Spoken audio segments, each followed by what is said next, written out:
ओम नमो भगवते वासुदेवाय। ओम नमो भगवते वासुदेवाय।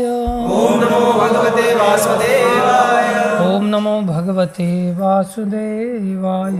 ओम नमो भगवते वासुदेवाय। नारायणं नमस्कृत्यं नरं चैव नरोत्तमं देवीं सरस्वतीं व्यासं ततो जयमुद्धीरये नष्टप्रायेषु भद्रेषु नित्यं भागवत सेवया भगवति उत्तम श्लोके भक्तिर्भवति नैष्ठिकी।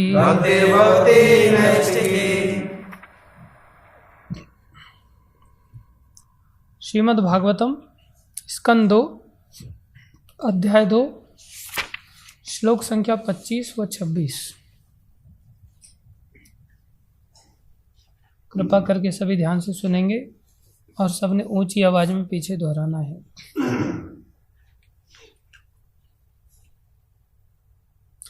तत्विश्वनाभि त्वतिवर्त्य विष्णोर्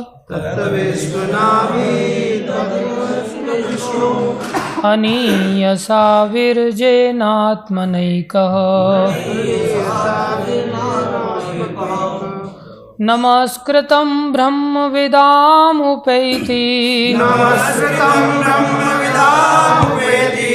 कल्पायुषो यद् विबुधारमन्ते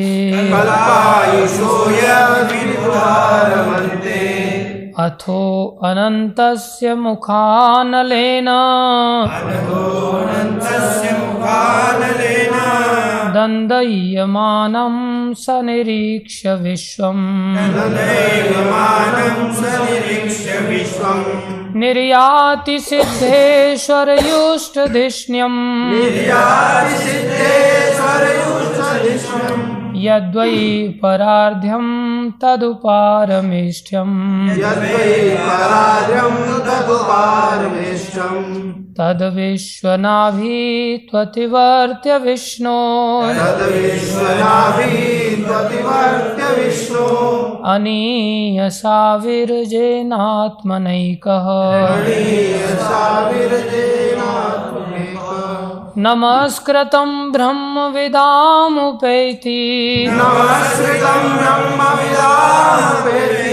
कल्पायुषो यद् विबुधारमन्ते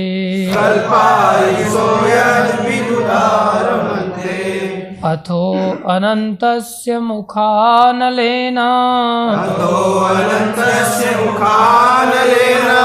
दन्दयमानं सनिरीक्ष्य विश्वम् निर्याति सिद्धेश्वरयुष्टधिष्ण्यम्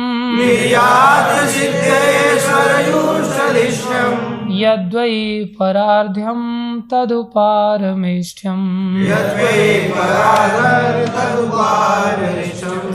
तद्विश्वनाभिं त्वतिवर्त्य विष्णोर्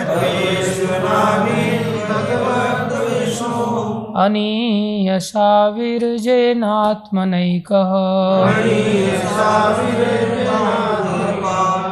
नमस्कृतं ब्रह्मविदामुपैति कल्पायुषो यद् विबुधारमन्ते अथो अनन्तस्य मुखानलेन दन्दयमानं सनिरीक्ष्य विश्वम्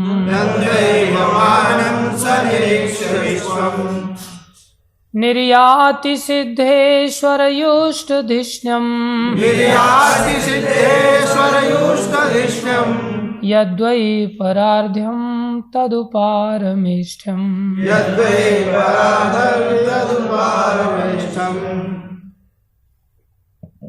शब्दार्थ तत् उस विश्वनाभिम विराट पुरुष की नाभि को तू लेकिन अतिवर्त्य पार कर विष्णु भगवान विष्णु की अणीयसा योग सिद्धि के कारण विरजेन शुद्ध की गई आत्मना जीव द्वारा एक अकेला नमस्कृतम पूज्य ब्रह्म विदाम अध्यात्म पद पर स्थित रहने वालों का उपैति पहुँचता है। कल्पायुषः इकाई ढाई सैकड़ा हजार 10,000 लाख 10 लाख करोड़ 10 करोड़ 4 अरब 30 करोड़ सौर वर्ष यत जहाँ पर विबुधा स्वरूप सिद्ध व्यक्ति रमन्ते भोग करते हैं।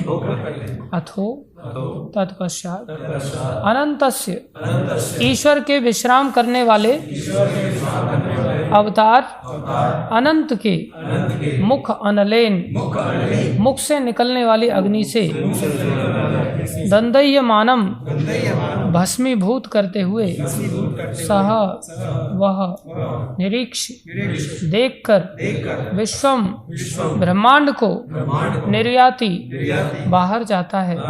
सिद्धेश्वर युष्ट धिष्ण्यम शुद्ध आत्माओं द्वारा प्रयुक्त वायुयान यत स्थान द्वय परार्धम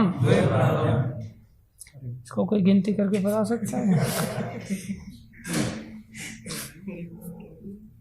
इकाई ढाई सैकड़ा हजार 10,000 लाख 10 लाख करोड़ 10 करोड़ अरब 10 अरब खरब 10 खरब आगे शंख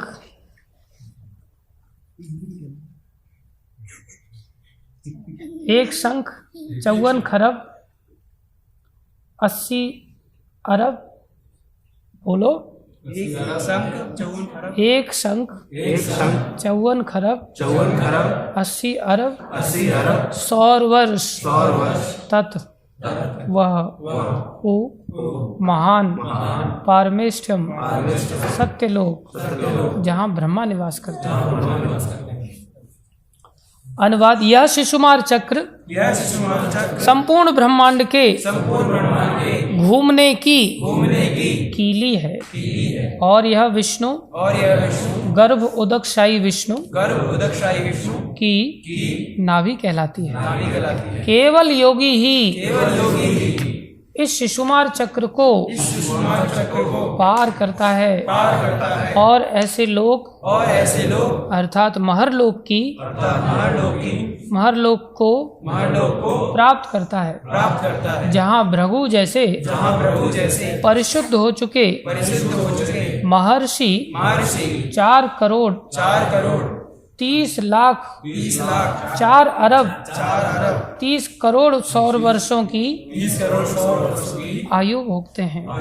यह लोग उन संतों द्वारा भी पूजित है जो अध्यात्म पद को प्राप्त हैं। संपूर्ण ब्रह्मांड के अंतिम संहार के समय ब्रह्मा के जीवन के अंत में अनंत के मुख से ब्रह्मांड के नीचे से अग्नि की ज्वाला फूट निकलती है। योगी ब्रह्मांड के समस्त लोगों को भस्म होकर राख होते हुए देखता है और वह शुद्ध आत्माओं द्वारा प्रयुक्त होने वाले वायुयानों के द्वारा सत्यलोक के लिए प्रस्थान करता है। सत्यलोक में जीवन की अवधि 2 परार्ध अर्थात एक शंख 54 खरब 80 अरब सौर वर्ष आंकी जाती है। सब समझ में आ गया होगा, हो सकता है आपको।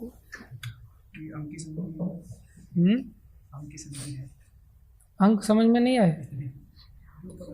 हिंदी में लिखे ना। तुम अमेरिका में जन्मा है, कहाँ से समझ आएंगे तेरे को? हिंदुस्तान में जन्म लेता तो समझ में आते तेरे बदमाश। तात्पर्य अर्चनीय वंदनीय प्रातः स्मरणीय जय तुरु शिल प्रभुपाद जी द्वारा शिल प्रभुपाद की ध्यान से सुनो। यहाँ संकेत किया गया है कि महरलोक जहाँ शुद्ध आत्माओं या देवताओं की आयु 4 अरब 30 करोड़ सौर वर्ष की आंकी जाती है, वहां के निवासियों के पास वायुयान होते हैं जिनसे वे ब्रह्मांड के सर्वोच्च लोक सत्य लोक में पहुंचते हैं। दूसरे शब्दों में श्रीमद् भागवत हमें अन्य लोकों के विषय में अनेक संकेत देता है जो हमसे बहुत ही दूर हैं, जिन तक काल्पनिक वेग से भी अधिक गति वाले आधुनिक यान तथा अंतरिक्ष यान नहीं पहुंच सकते। श्रीमद् भागवत के इन कथनों को श्रीधर स्वामी रामानुजाचार्य तथा वल्लभाचार्य जैसे महान आचार्यों ने स्वीकार किया है। भगवान श्री चैतन्य महाप्रभु तो श्रीमद् भागवत को निर्मल वैदिक प्रमाण के रूप में मानते हैं। अतएव कोई भी विचारवान व्यक्ति श्रीमद् भागवत के कथनों की अवहेलना नहीं कर सकता, जबकि इसके प्रवचनकर्ता स्वरूप सिद्ध व्यक्ति श्री सुखदेव गोस्वामी हैं, जो समस्त वैदिक वाड्मय के संकलन करता अपने पिता श्री व्यासदेव के पदचिन्हों का अनुसरण करने वाले हैं। भगवान की इस सृष्टि में ऐसी अनेक आश्चर्यजनक वस्तुएं हैं जिन्हें हम अपनी आंखों से सदैव देखते रहते हैं, किंतु आधुनिक भौतिकतावादी विज्ञान द्वारा उन तक पहुंचने में अक्षम रहते आए हैं।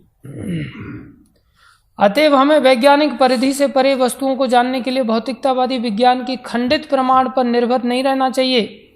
सामान्य व्यक्ति को आधुनिक विज्ञान तथा वैदिक विद्या दोनों ही केवल स्वीकार कर लेना पड़ता है, क्योंकि वह न तो आधुनिक विज्ञान की न ही वैदिक साहित्य के एक भी कथन की जांच कर सकता है।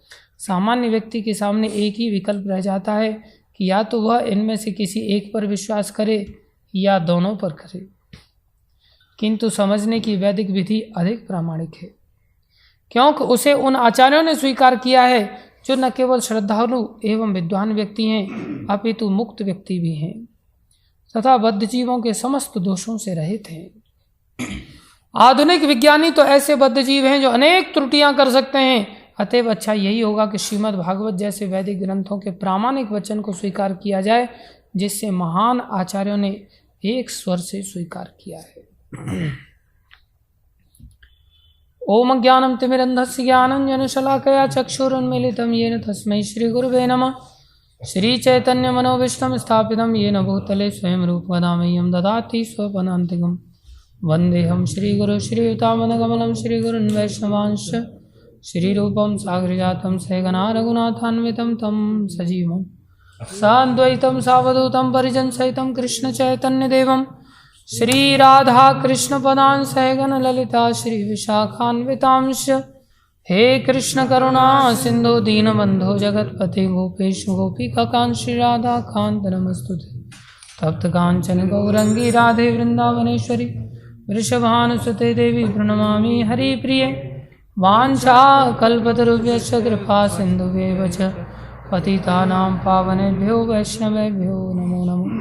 जय श्री कृष्ण चैतन्य प्रभु नित्यानंद श्री अद्वैत गदाधर शिवासादि गौर भक्तवृंद। हरे कृष्णा कृष्णा कृष्णा हरे हरे, हरे राम राम राम हरे हरे। हरे कृष्णा कृष्णा कृष्णा हरे हरे, हरे राम राम राम हरे हरे। हरे कृष्णा कृष्णा हरे हरे, हरे राम राम हरे हरे। गुरुवे गौरचंद्राय राधिकाय तदालये कृष्णाय कृष्ण भक्ताय तद्भक्ताय नमो नमः। हरे कृष्णा।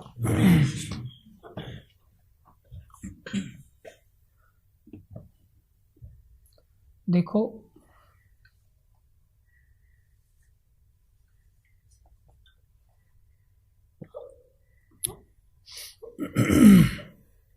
जैसे ये उंगली है ना, एक साइड से नाखून जिसमें दिखता है, नाखून वाली साइड कितनी कठोर होती है, लेकिन वही उंगली का दूसरा पक्ष है जो बड़ा कोमल होता है।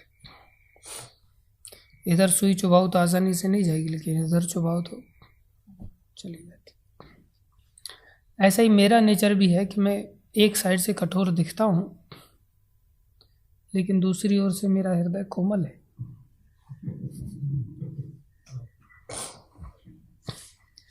आप लोगों को मंगल आरती में नाचना पड़ता है, ये बड़े कष्ट की बात है कि जिसमें आपको कठोरता दिखती होगी मेरी, प्रभु जी कितना परेशान करते हैं।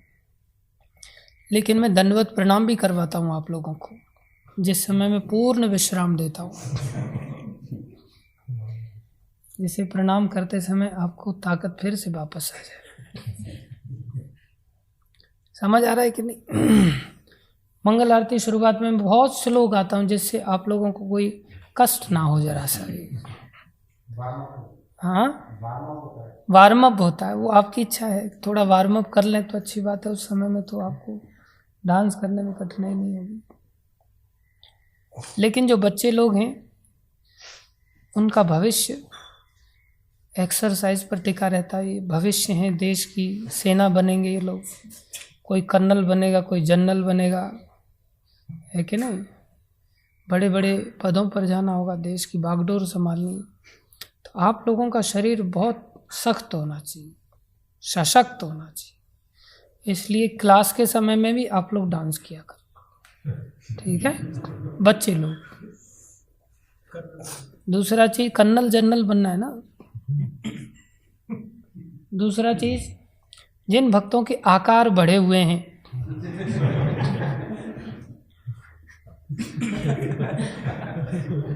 आकार के बारे में ज़्यादा विस्तार से नहीं बताऊंगा मैं।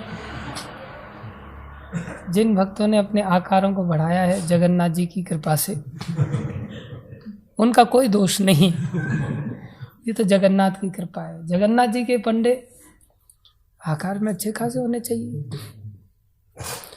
शास्त्र कहता है बाबा जी और बिजार, बिजार समझते हैं? सांड को कहते बिजार। बाबा जी और बिजार एक जैसे दिखने चाहिए, हर दिखना चाहिए कि भगवान के ऊपर निर्भर है, और भगवान कभी दुबला पतला नहीं रखते। मंदिर में आकर के भी अगर कोई भक्त दुबला पतला है, समझ लो ईर्ष्यालु है वो। आप लोग आकार वालों को लेके हंस रहे थे ना पहले। नरसिंह प्रभु चिंता मत करना, मैं आपका पक्ष ले रहा हूँ। मैं बिल्कुल चिंता नहीं कर रहा, मैं पतला हूँ। व्यक्ति को ईर्ष्यालु नहीं रहना चाहिए। राधे, ईर्ष्या छोड़ दे दो। ओहो, तुम तो जड़ भरत जी की तरह आत्मा के स्तर पर है, ना मोटा है ना पतला है। वाह, ताली बजाओ सब इसके आत्मज्ञान के लिए, अच्छी बात है। खैर, जिनका आकार थोड़ा बढ़ा हुआ है उनको भी मैं क्लास में नचा सकता हूँ। जो लोग मंगल आरती के समय में, नरसिंह आरती के समय में मेरी नज़रों से बच करके खड़े हो जाते हैं, उनको भी मैं स्पेशली क्लास के समय में खड़ा करके नचा सकता हूँ। इसलिए आप सब सौभाग्यशाली हैं कि मेरी इस कोमलता का आप लोगों को लाभ मिलेगा। साथ में कठोरता से आप लोग कठोर बनेंगे, ऐसा ही होना चाहिए। भक्त वज्र की तरह कठोर होते हैं और कमल की तरह कोमल होते हैं, नवनीत से भी ज़्यादा कोमल होते हैं। ऐसा दोनों ही लक्षण भक्तों के अंदर देखने चाहिए। गुरु वैष्णवों की दया से दो बातें कहेंगे जो इस श्लोक से संबंधित हैं। कृपा करके अब उसे ध्यान से सुनो। देखो, कोई भी चीज को हम सीखते हैं, समझते हैं, अनुभूति करने की चेष्टा करते हैं, तो संसार में आकर के ही करने की चेष्टा करते हैं। पेट में से कहावत है ना, पेट में से कोई सीख के नहीं आता। ये जनरल लोगों के लिए कहावत है। भक्त लोग तो पेट में से भी सीख के आ जाते हैं। जैसे अभिमन्यु, जैसे प्रहलाद महाराज, ये ऐसे वैष्णव हैं जो गर्भ से ही सीख करके आ जाते हैं। समझ रहे? हम लोग ऐसे सौभाग्यशाली नहीं, हम लोग पेट से बिगड़ के जरूर आ जाते हैं। पैदा होते ही एंड्रॉयड मोबाइल कैसे चलाना है सब बच्चे जान जाते हैं इस बात को, क्योंकि माँ ने पहले ही सिखा दिया उनको गर्भ के अंदर। सिखाया नहीं, बिगाड़ दिया है। छोटे छोटे बच्चों की उंगली कैसे बराबर चलती है। बड़े बड़े लोग कई बार नंबर सेव नहीं कर पाते एंड्रॉयड मोबाइल में, जिन्होंने कीपैड यूज़ किया, लेकिन छोटे बच्चे बराबर यूज़ कर लेते हैं, क्योंकि गर्भावस्था में माताओं ने सिखा दिया। बच्चे छोटे छोटे कैसे गालियाँ देने लग जाते हैं, महामंत्र नहीं जप करेंगे, गाली देने लग जाते हैं। क्यों? माताओं ने पहले ही गाली देना सिखा दिया। गर्भावस्था में संस्कार अंदर प्रवेश करते। लेकिन फिर भी चलो बाहर आ गए, कम से कम बाहर आकर के तो सीख लें। जो भक्ति को गर्भ में नहीं सीखने का सौभाग्य मिला, ऐसे सौभाग्यशाली हम नहीं थे, ऐसे माता पिता को प्राप्त करते। कम से कम गर्भ के बाहर आकर के सीख लेते। इसलिए बाहर संसारी लोगों के लिए कहावत बनी कि कोई व्यक्ति पेट से सीख करके बाहर आके सीखते। तो बाहर आकर के सीखने के लिए कोई पैदाइशी साइंटिस्ट बन जाता है क्या? नहीं। पहले पढ़े लिखे लोगों के द्वारा जो बातें बताई जाती हैं उनको सीखता है स्कूल कॉलेजों में जाकर के। सीधे बैठो उसने मत। तो दो रास्ते हैं सीखने के, एक तो साइंस के अंतर्गत सीखना और एक शास्त्र के अंतर्गत सीखना। भौतिक विज्ञान जो कि स्कूलों में पढ़ाया जाता है उसमें भी किताबें पढ़नी पड़ती हैं, और आध्यात्मिक विज्ञान उसके अंतर्गत भी किताबें पढ़नी पड़ती। ये दोनों ही किताबों से हम चीज़ों को सीखने की चेष्टा करते हैं। जिसमें होता क्या है, जो आध्यात्मिक शास्त्र हैं वो फेथ के ऊपर काम करते हैं। कैसे काम करते हैं? फेथ के ऊपर। और जो भौतिक विज्ञान के अंतर्गत जो हम भौतिक शिक्षा लेते हैं, जो शिक्षा दी जाती है साइंस के आधार पर, वो फैक्ट्स के आधार पर शिक्षा दी जाती है। किसके आधार पर? फैक्ट्स के आधार पर। सही है? सही। लेकिन ये सही नहीं।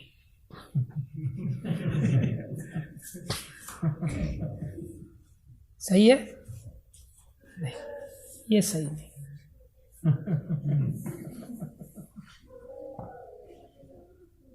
शास्त्र भी फेथ और फैक्ट दोनों के ऊपर काम करता है, और साइंस भी फेथ और फैक्ट दोनों के ऊपर काम करती है। लेकिन शुरुआत में साइंस भी फेथ के ऊपर ही काम करती है और शास्त्र भी फेथ के ऊपर ही काम करता है। समझ आया? समझ आया? कोई उदाहरण?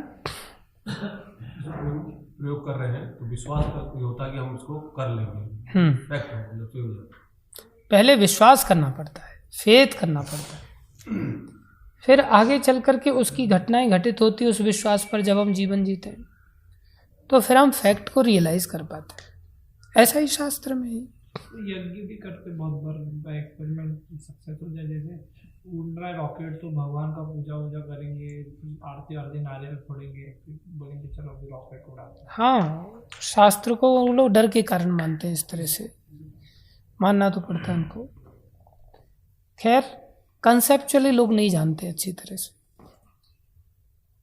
जैसे एक पॉइंट होता है साइंस के अंदर, पॉइंट लगाते हैं, पेन से पॉइंट लगा देते हैं, तो पॉइंट का डायमेंशन होता है कुछ, लेंथ विड्थ थिकनेस होता है? स्केल पे डिपेंड करता है।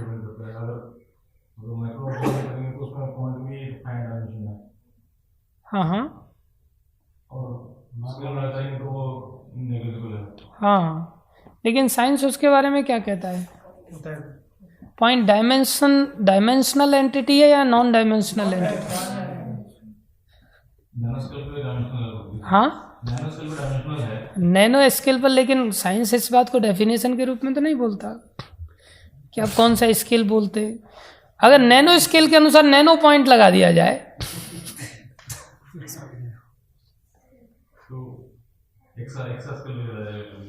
एक्सा स्केल पर एक्सा पॉइंट लगा दिया जाए, पॉइंट को डिफाइन तो किया नहीं कि कौन सा वाला पॉइंट है। Point is point. अब आप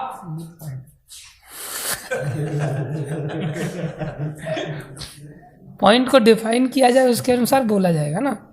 लेकिन जो डेफिनेशन पढ़ाई जाती है स्कूल कॉलेजों में, वो क्या पढ़ाई जाती है? Point is a non dimensional entity, जिसकी लेंथ विड्थ थिकनेस वगैरह नहीं होती,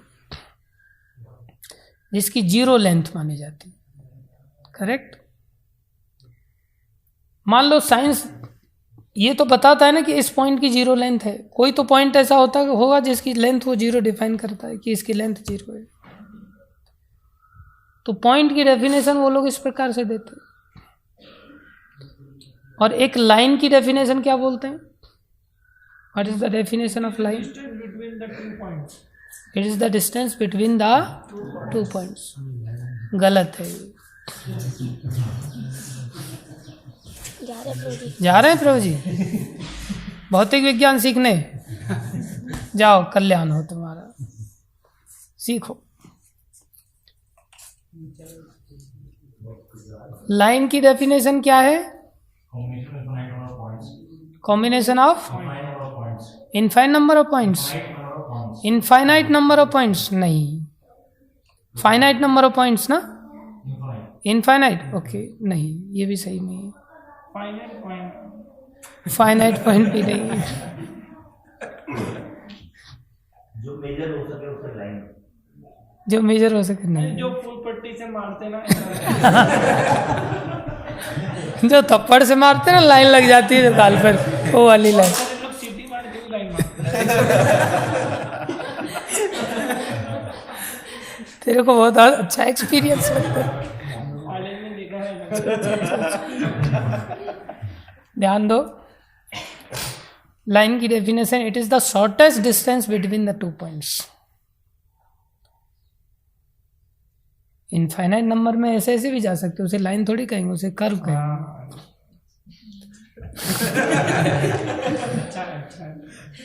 लाइन की डेफिनेशन है, it is the shortest distance. तो जब 2 पॉइंट के बीच में लाइन की डेफिनेशन अगर आ गई और शॉर्टेस्ट डिस्टेंस है और पॉइंट को लेकर के इसको डिफाइन किया जा रहा है, मींस एक पॉइंट जिसकी डेफिनेशन लाइन डायमेंशनली कहा जा रहा है कि इट हैज जीरो लेंथ, और शॉर्टेस्ट डिस्टेंस से मतलब दूसरा पॉइंट भी कनेक्टेड है उससे, तो दूसरे की लेंथ कितनी है? 0। दूसरे पॉइंट की लेंथ कितनी है? 0। तो जब 2 पॉइंट लगा दिए तो 0 + 0 कितनी आनी चाहिए? 0। लेकिन लाइन की डेफिनेशन के रूप में उसको डायमेंशनल बोला जाता है, नॉन डायमेंशनल एंटिटी बोला जाता है। लाइन की डायमेंशन होती है कुछ के नहीं होती? लेंथ वगैरह होती है कि नहीं होती है? तो कैसे हो गई? प्रश्न उठा। 0 + 0, मान लो 10 पॉइंट लगा दिए, तो 0 + 0 + 0 + 0 10 0 हो गई ना, इक्वल टू कितना होना चाहिए? 0 ही होना चाहिए ना। फिर वो 10 mm कैसे आ जाता है?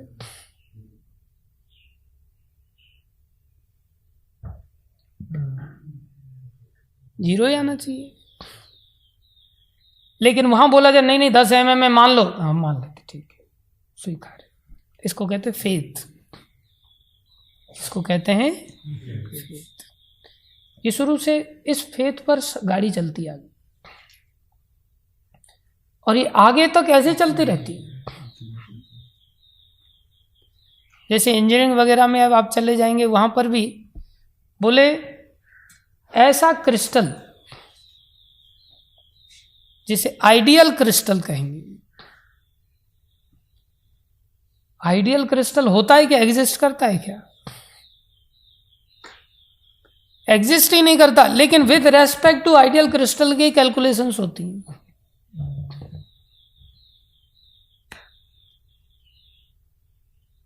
ये कितना कठिन है। कई बार हम प्रेशर, टेम्परेचर, वॉल्यूम वगैरह मेजर करते हैं ना अलग अलग चीजों का, तो कहते constant by keeping constant PVT, pressure, volume and temperature.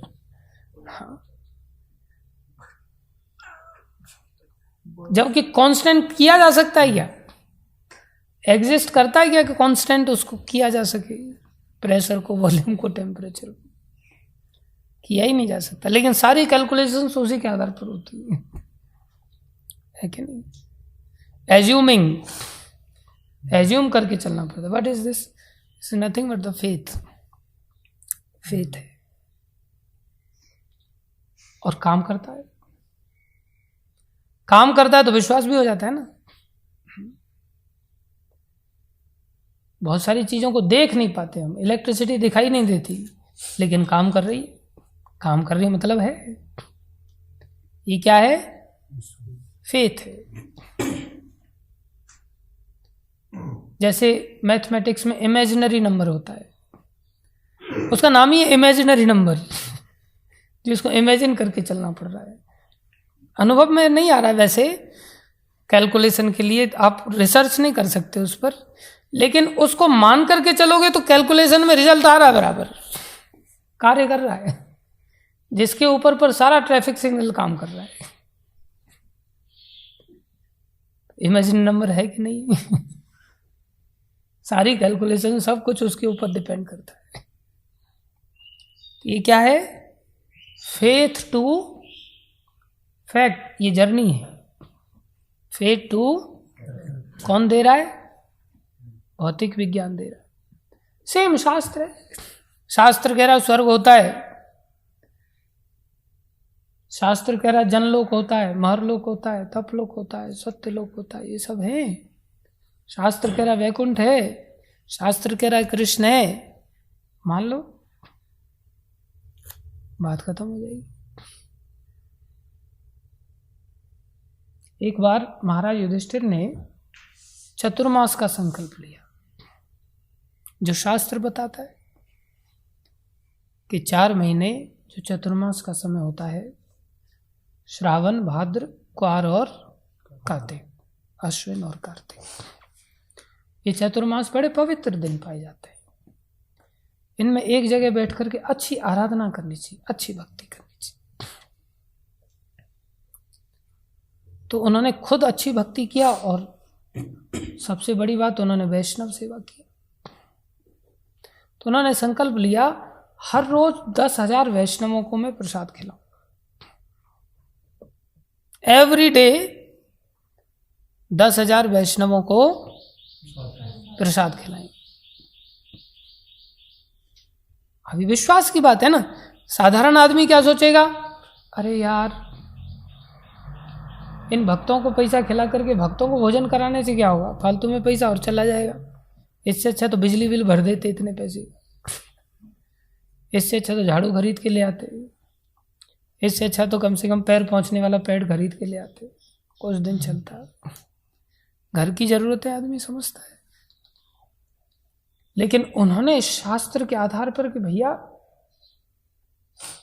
भगवान को भोग लगाने का जो परिणाम है उससे कई गुना परिणाम है वैष्णवों को भोग लगाने का। तो उन्होंने विश्वास किया, शास्त्रीय विधि है। तो इस विश्वास पर उन्होंने 10,000 वैष्णवों को रोज भोजन कराने का संकल्प लिया। कई सारे लोग ऐसी भावना रखते हैं कि भाई हर द्वादशी को मेरी ओर से प्रसाद, हर एकादशी को, जैसे हमारे प्राण गोपाल प्रभु हैं जो अमेरिका से जुड़ते हैं, वो हर एकादशी को प्रयास करते हैं कि भाई भक्तों को मेरी ओर से प्रसाद करा देना। अब ये सूक्ष्म संसार है जो फेथ पर काम करता है, लेकिन आगे चल करके हम फैक्ट्स को रियलाइज कर पाएंगे। अब डिपेंड करता है हम कौन सी बात को मानते हैं, शास्त्र को मानते हैं या संसारी विज्ञान को मानते हैं। संसारी विज्ञान में दूसरी समस्या फैक्ट की ओर लेकर के तो जाता है, लेकिन 100% एक्यूरेट वो फैक्ट है ऐसा गारंटी नहीं। क्यों? उन वैज्ञानिकों के अंदर 4 प्रकार के दोष पाए जाते हैं। हर संसारी के अंदर 4 दोष पाए जाते हैं। कौन सा है? सबसे पहला दोष है इम्परफेक्ट सेंसेस, हमारी सेंसेस इम्परफेक्ट है। दूसरा दोष है जब सेंसेस इम्परफेक्ट हैं तो हम गलतियां करेंगे। दूसरा दोष है कमिटिंग मिस्टेक्स, गलती करते हैं। तीसरा दोष है जब गलती करते हैं तो गलती को छुपाना चाहते हैं। जब गलतियां करते हैं, नहीं, पहला दोष इम्परफेक्ट सेंसेस, दूसरा दोष वी आर इन इल्यूजन, जब इंद्रियां अपूर्ण हैं तो हम भ्रमित हो जाएंगे, कंफ्यूज रहेंगे। उसके कारण तीसरा दोष आएगा कमिटिंग मिस्टेक्स, हम गलतियां करते हैं। और फिर चौथा दोष आता है कि हम उस गलती को छुपाने के लिए चीटिंग करते हैं, that is called cheating propensity. ये 4 दोष संसारी लोगों के अंदर पाए जाते हैं। दूसरी ओर जो भगवान से विज्ञान आ रहा है उसको जो फॉलो करने वाले जो वैष्णव लोग होते हैं उनके अंदर ये 4 दोष नहीं होते, वो चीटर नहीं होते। अब चीटर नहीं तो उससे पहले उनसे गलतियां भी नहीं होती, गलतियों को छुपाएंगे तभी तो चीटिंग करेंगे ना। गलतियां नहीं करते वो लोग। क्यों नहीं गलती करते? क्योंकि भगवान की अध्यक्षता में काम करते वो लोग। उससे पहले भ्रमित भी नहीं रहते क्योंकि शास्त्र बिल्कुल परफेक्ट है, उसमें चेंजेस नहीं होते। सिलेबस में जैसे संसार में चेंजेस होते हैं ऐसे शास्त्र में चेंजेस नहीं होते। वो फेथ एंड फैक्ट बिल्कुल चलता है, ट्रायल एंड एरर का सिस्टम नहीं। और वहां पहला इम्परफेक्ट सेंसेस नहीं होती, उनकी इंद्रियां दिव्य बन जाती हैं आराधना करने से, परफेक्ट इंद्रियां बन जाती। समझ आ रहा है? अब रास्ता हम कौन सी किताबों को पढ़ करके चुनते हैं हमारे ऊपर डिपेंड करता है। कौन सा रास्ता सिक्योर होगा ज्यादा, शास्त्र वाला या भौतिक? आध्यात्मिक रास्ता। लेकिन इन किताबों को पढ़ेंगे तब ये खोपड़ी में बैठेगा। तो महाराज युधिष्ठिर ने जब ऐसा संकल्प लिया, और वो कर सकते थे क्योंकि राजा हैं, राजा में वो सामर्थ्य होती। तो एक दिन क्या हुआ, अपने आप घंटे वगैरह, ड्रम वगैरह, करतल वगैरह जैसे हम बजाते हैं ना, ये अपने आप बजने लग गए। वैष्णव लोग आते थे, खा के जाते थे। एक दिन अपने आप ये दिव्य वाद्य यंत्र बजने लग गए। तो भगवान श्री कृष्ण को पूछा, आज ये क्या हो रहा है भाई, अपने आप ही बज रहे? बोले आपकी भावना की शक्ति से आज जो सिद्धों के सिद्ध हैं, परम सिद्ध हैं एक प्रकार से, आज सुखदेव गोस्वामी भोजन ग्रहण करने के लिए आए हैं और उनके स्वागत में ये अपने आप बज रहे हैं।